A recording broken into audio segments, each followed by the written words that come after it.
Assalamualaikum warahmatullahi wabarakatuh. Saya Arga Sawung Pratama dengan NIM 2020198 akan mempresentasikan mengenai prosedur banding, kasasi, dan peninjauan kembali. Dalam sistem peradilan di Indonesia, terdapat tiga tahapan utama setelah putusan pengadilan tingkat pertama, yaitu banding, kasasi, dan PK, atau peninjauan kembali. Tahapan-tahapan ini memberikan kesempatan bagi pihak yang merasa dirugikan untuk mengajukan upaya hukum guna mendapatkan keadilan.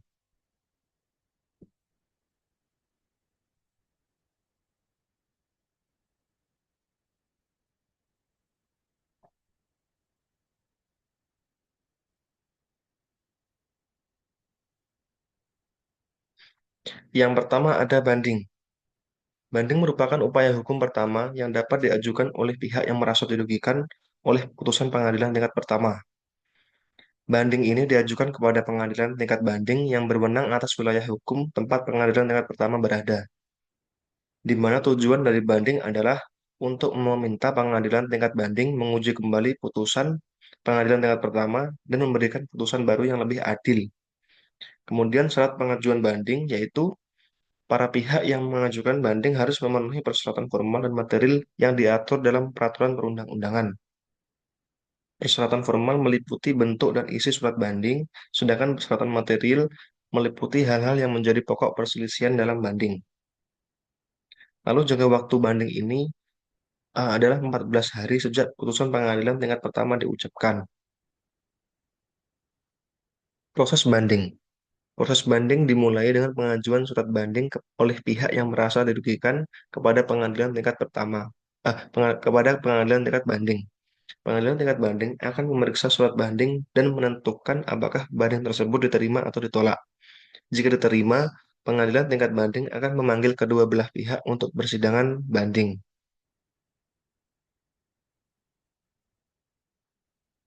Persyaratan dan dokumen banding. Untuk mengajukan banding, pihak yang mengajukan banding harus memenuhi persyaratan melengkapi dokumen-dokumen yang dibutuhkan. Berikut adalah beberapa dokumen yang perlu dipersiapkan. Yang pertama ada surat permohonan banding. Surat permohonan banding yang ditandatangani oleh pemohon banding atau kuasa hukumnya. Lalu ada salinan putusan pengadilan tingkat pertama, yang dimana menjadi dasar permohonan banding. Lalu ada bukti pembayaran biaya banding. Juga ada surat kuasa jika ada yang ditandatangani oleh pemohon banding dan kuasa hukumnya. Lalu ada dokumen pendukung lainnya yang diperlukan untuk memperkuat permohonan banding.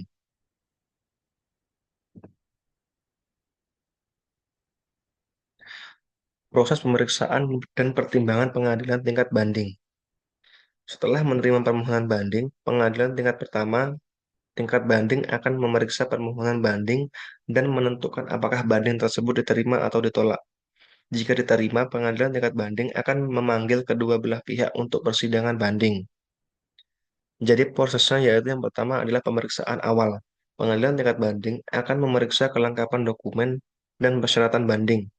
Jika persyaratan banding terpenuhi, pengadilan tingkat banding akan menetapkan jadwal persidangan banding. Lalu, setelah pemeriksaan awal, ada persidangan banding. Persidangan ini diadakan untuk memberikan kesempatan kepada kedua belah pihak untuk menyampaikan argumentasi dan bukti-bukti. Pengadilan tingkat banding akan mendengarkan argumentasi dari kedua belah pihak dan memeriksa bukti-bukti yang diajukan. Kemudian ada pertimbangan dan putusan. Setelah persidangan banding, pengadilan tingkat banding akan memberikan argumentasi, bukti, dan putusan pengadilan tingkat pertama. Pengadilan tingkat banding dapat menjatuhkan putusan yang berbeda dengan putusan pengadilan tingkat pertama, menguatkan pengadilan tingkat pertama atau membatalkan putusan pengadilan tingkat pertama.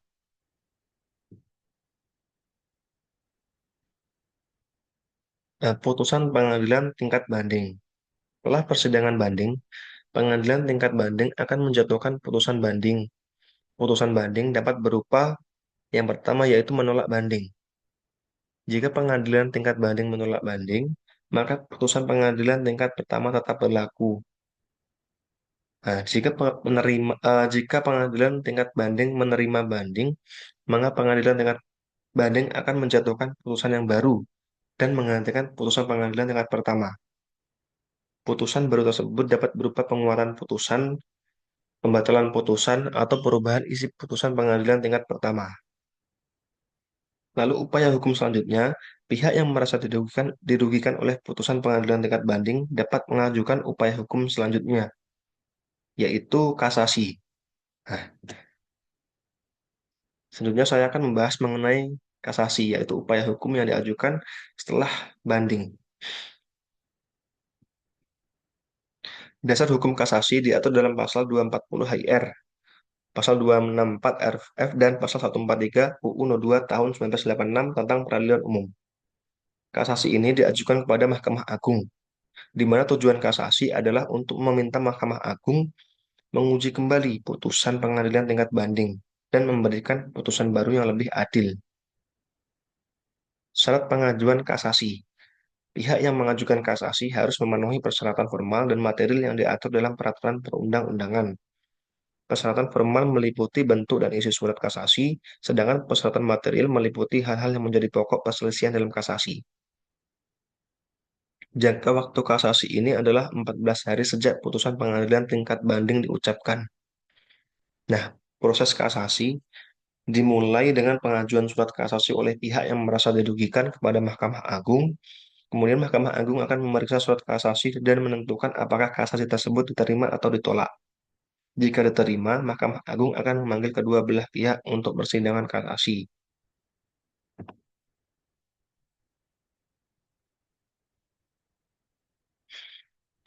Persyaratan dan dokumen kasasi. Untuk mengajukan kasasi, pihak yang mengajukan kasasi harus memenuhi persyaratan dan melengkapi dokumen-dokumen yang dibutuhkan. Nah, berikut ini adalah persyaratan dokumen yang perlu dipersiapkan. Yang pertama yaitu ada surat permohonan kasasi. Surat permohonan kasasi yang ditandatangani oleh pemohon kasasi atau kuasa hukumnya. Yang kedua ada salinan putusan pengadilan tingkat banding, di mana menjadi dasar pemohonan kasasi. Kemudian ada bukti pembayaran biaya kasasi, ada surat kuasa jika ada, dan juga ada dokumen pendukung lainnya.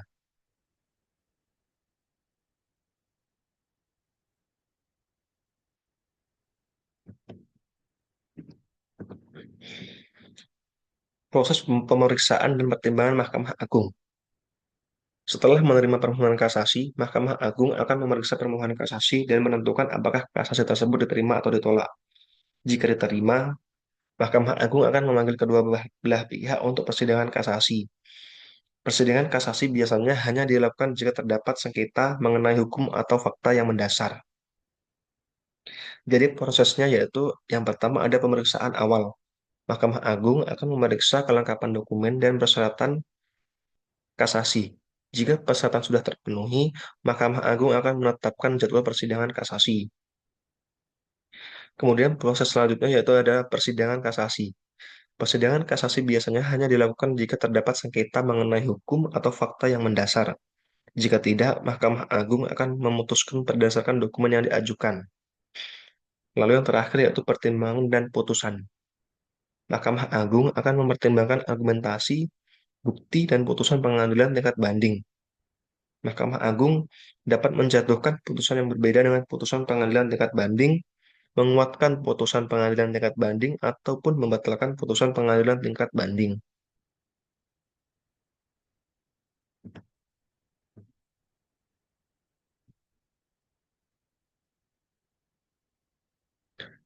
Putusan Mahkamah Agung. Setelah persidangan kasasi, Mahkamah Agung akan menjatuhkan putusan kasasi. Putusan kasasi dapat berupa yang pertama yaitu menolak kasasi. Jika Mahkamah Agung menolak kasasi, maka putusan pengadilan tingkat banding tetap berlaku. Nah, jika Mahkamah Agung menerima kasasi, maka Mahkamah Agung akan menjatuhkan putusan baru yang menggantikan putusan pengadilan tingkat banding. Putusan baru tersebut dapat berupa penguatan putusan, pembatalan putusan, maupun perubahan isi putusan pengadilan tingkat banding.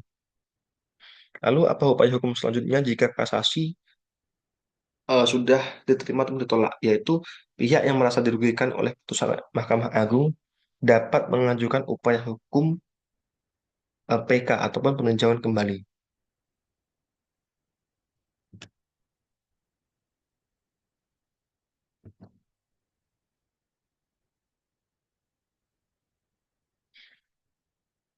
Nah, berikut akan saya bahas mengenai peninjauan kembali atau PK.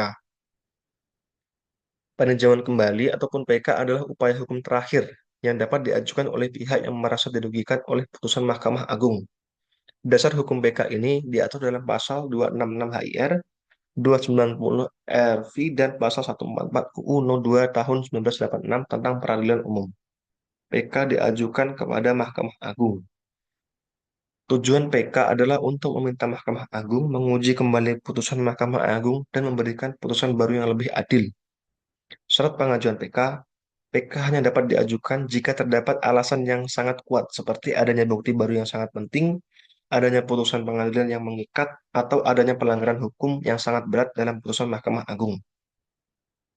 Jangka waktu PK ini adalah 14 hari sejak putusan Mahkamah Agung diucapkan.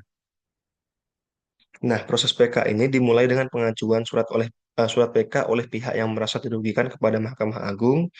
Kemudian Mahkamah Agung akan memeriksa surat PK dan menentukan apakah PK tersebut diterima atau ditolak. Jika diterima, Mahkamah Agung akan memanggil kedua belah pihak untuk persidangan PK.